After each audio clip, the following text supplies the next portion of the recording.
Hi, everyone, and welcome back to another episode of the M365 Voice. My name is Sarah Haase. And I am Mike Manorani.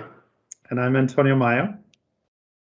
Lovely. Good to be here again. And I want to kick us off with, we actually have a listener question for the episode today. It's from James. And he asks, we're just beginning to use Office 365. We have our important documents in OneDrive, but we want to start sharing files with others. Should we jump to Teams, or can we start sharing the files on SharePoint? Okay. Seems to be the classic where to share or where to store and share from, especially for somebody newer to Office 365. But I frankly think this is a relevant question no matter how long you've been in Office 365, because I think about where to share from all the time. I'm sure you do as well. I think one interesting thing that he said that they have their important documents in OneDrive. And I guess I would wonder what important means. Is it something that's sensitive? Is it something that's a record and like an official corporate record? Is it something that just contains really important info for the business of the organization? So I think that's a relevant part of it, because I typically, if it's important from any of those perspectives, so either it's important to a business process or it's a corporate record or it contains sensitive info, I would not tend to store that in OneDrive. I would tend to store that in some sort of official repository for important information. And for me, that's usually Teams or SharePoint.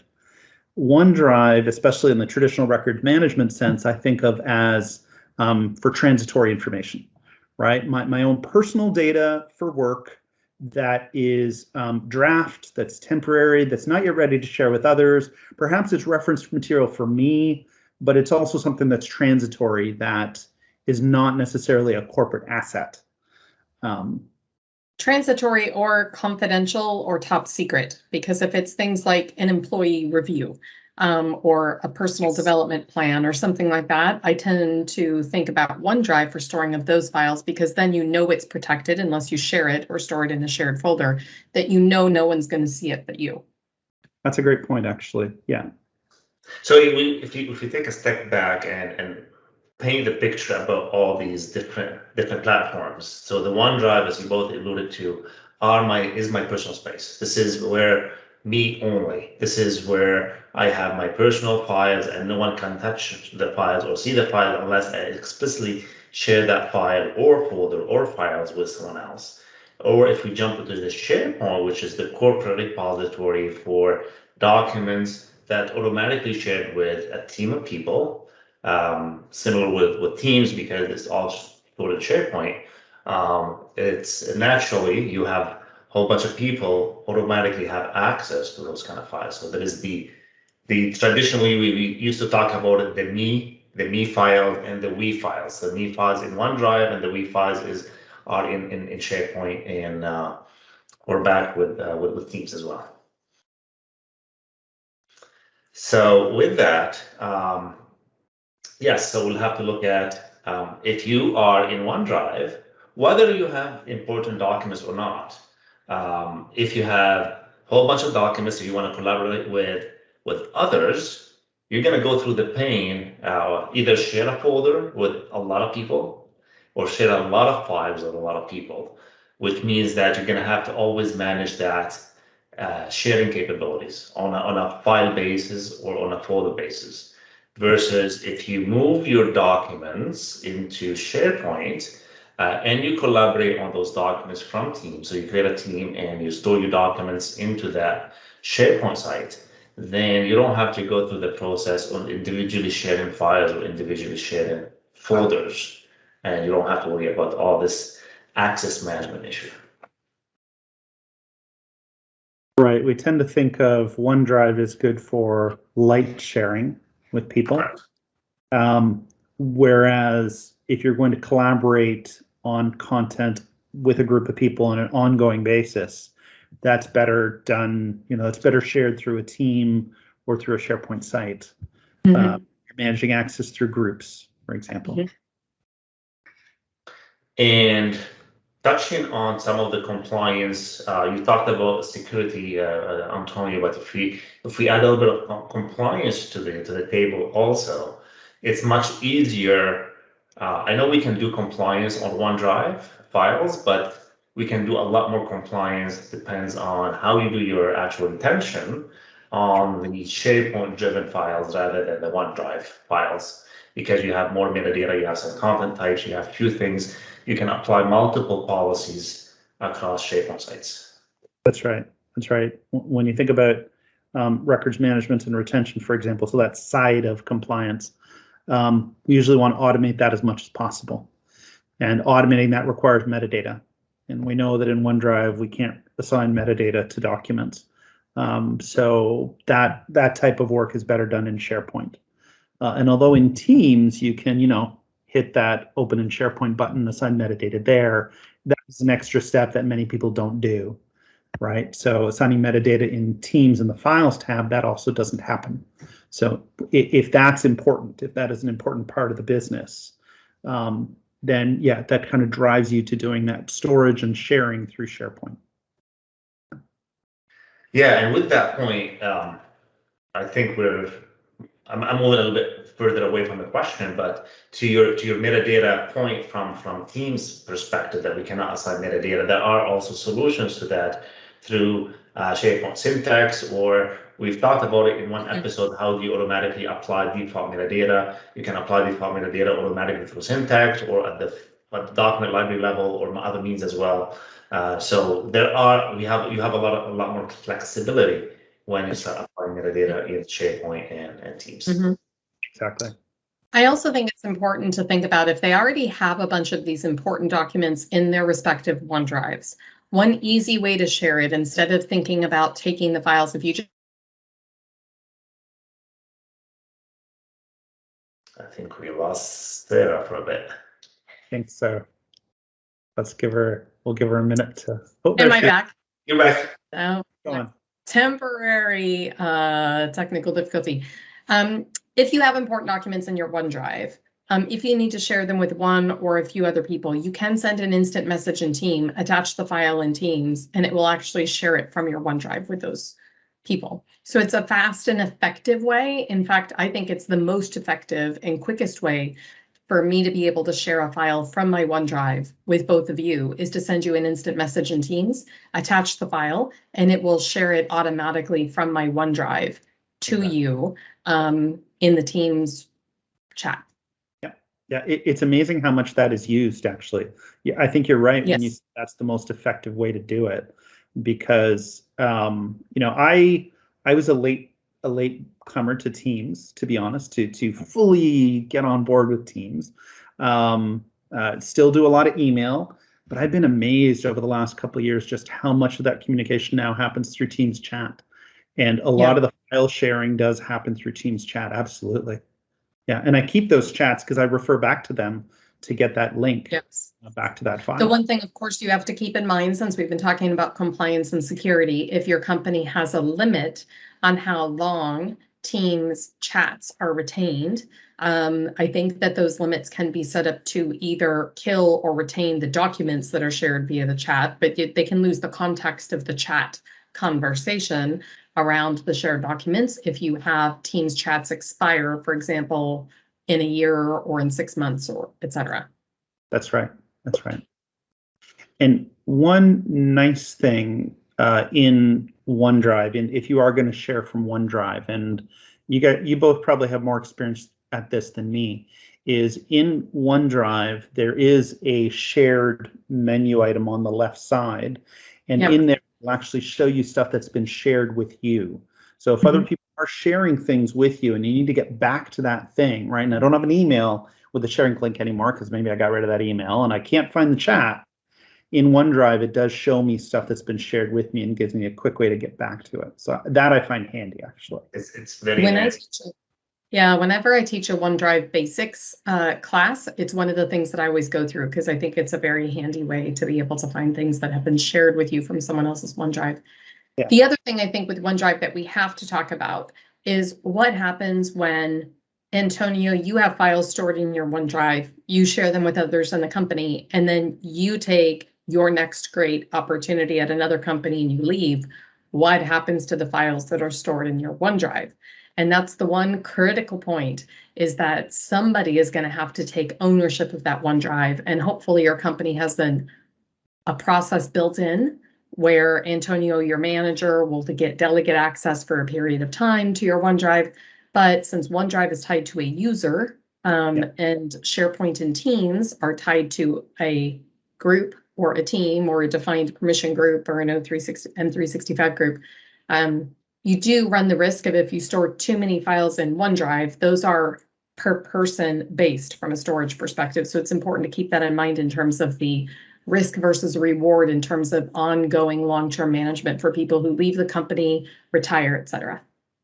Yeah, you make a good point here. A couple of good points actually you made. Really, really important for the users to know is the one that you mentioned, that when you leave the company and when the account is deactivated, you have 30 days before you can actually deal with those files. Typically, the default is 30 days, and then the actual OneDrive site is actually deleted. So when you give the delegation to a manager, the manager, if you haven't changed the default, has 30 days to deal with the files. And the second point you made also that it's a terabyte only typically. Yes, you can increase the personal space to more than a terabyte, but if you have a lot of data, you can store up to 25 terabytes in a SharePoint site collection, not only a terabyte. That again comes into a completely different discussion in terms of, do I really need to store 25 terabytes in a single SharePoint site? Yes or no? But regardless of that point, a SharePoint site can store a lot more data than the OneDrive site. Agreed. Right. I think you made me think of something, Mike, and then I promise Antonio will stop and hand it over to you. But it's important to think about where you want to initially store a file, because if I create a file and we start collaborating on it, it's in my OneDrive, I've shared it with both of you, and let's say we go through and we have 30 versions of the file that are automatically stored in OneDrive. Then we decide to shift the file and move it over to a SharePoint site or to Teams. All of those original versions, if I literally pick up the file and I move it, I don't know that all of those versions go with the file. They will. The move will actually copy all the versions. If you do a move from OneDrive, if you take it and drag it down to your computer and then upload it to Teams, it's a copy. And you won't have that. That is a copy. Yeah, that's right. So it's important to think about when you're initially thinking about where to store it, because you have to think about versions over time and the safety net that provides you to be able to go back to previous versions. So if you think that is best shared via a SharePoint site or a team, it is better to just do that straight away than to store it in OneDrive and then do a copy of the file up to Teams, because you'll lose the version tracking. That's right. Exactly. That's right. So a couple of points on that. The default retention of a OneDrive site is 30 days, but in the SharePoint Admin Center under settings, you can change that to up to 3,650 days, so 10 years. So you can actually change that so that when a user account is deleted, the OneDrive site is actually retained for 10 years after that user account is deleted. So that's an easy configuration change to make, but that's org-wide. And I believe it retains it without holding on to the user license for OneDrive. So if you have a large size organization or you need to recover that license from a fee recoupment perspective right away, just because the OneDrive is available from a delegate perspective to the manager, the user who left does not still consume a license seat for OneDrive. That is correct. That's absolutely correct. And also, when you do offboard a user, when you delete a user account, there is actually a workflow now built in to the system that will allow you to assign access to that OneDrive site to their manager. So there is actually UI that comes up when you delete the user account, asking you, would you like to assign this to a manager? And you can choose a user, and then they get access to the OneDrive site. And you're right, the account gets deleted, the license gets, added back to your pool of licenses, and you can reuse it, and the OneDrive site is still there. So and the manager can delegate their delegate access to somebody else. Yes, they could you could give permissions to a OneDrive site to somebody else. That's a little tough because you have to be a site collection admin of the OneDrive site to actually get access to it. But it's doable, for sure. On the version topic, that's an interesting one because I found that if you do share a document with someone else, right, let's say from OneDrive, that's often done for, not just for them to review it, but often it's for a co-authoring type of scenario, right? Where, okay, we're going to work on this together. Someone else is going to add to this document or comment on it or whatever. And now with the co-authoring infrastructure that it's in place, you get a lot more versions, right? Because it doesn't only create a version when you save, it has an algorithm behind the scenes where it either based on a certain amount of time or based on a certain number of changes, Office decides when it's going to save a new version. So you're not ending up with 30 versions, you're ending up with hundreds of versions now. So personally, I find that version history, it's still important and relevant, but it's becoming less so because there's just so many versions to sift through. It's hard to find that last good version you've got to get to if you did need to go back. But it is still a consideration where depending, figuring out where you're going to store it is still important, and versions does play into that. Absolutely. Yeah, and this this feature is not only available with co-authoring. So if you are opening your document and you have the autosave on as well, it's going to save it for you exactly based on the same algorithm, based on the number of changes probably or the period of time. So that version that you're going to end up with hundreds of versions, even if you don't have co-authoring, if you have autosave on, it is going to create hundreds and hundreds of versions for you. Sometimes that's hard for users to get. I know when I talked to users about OneDrive, they said, every time I hit Control S or it auto saves after every keystroke, does it save a version? And Microsoft has that secret sauce, right? I always say Microsoft detects your number of changes and snaps an invisible chalk line when it thinks you've made enough changes. But if you have a file open all day, it won't save 20 or 30 versions necessarily unless you're majorly updating that file through the day. It's not based on how long it's open, it's based on how many changes that you make to the file. Yeah, you're right. I might have spoke out of turn there. I find that it's the amount of time between changes.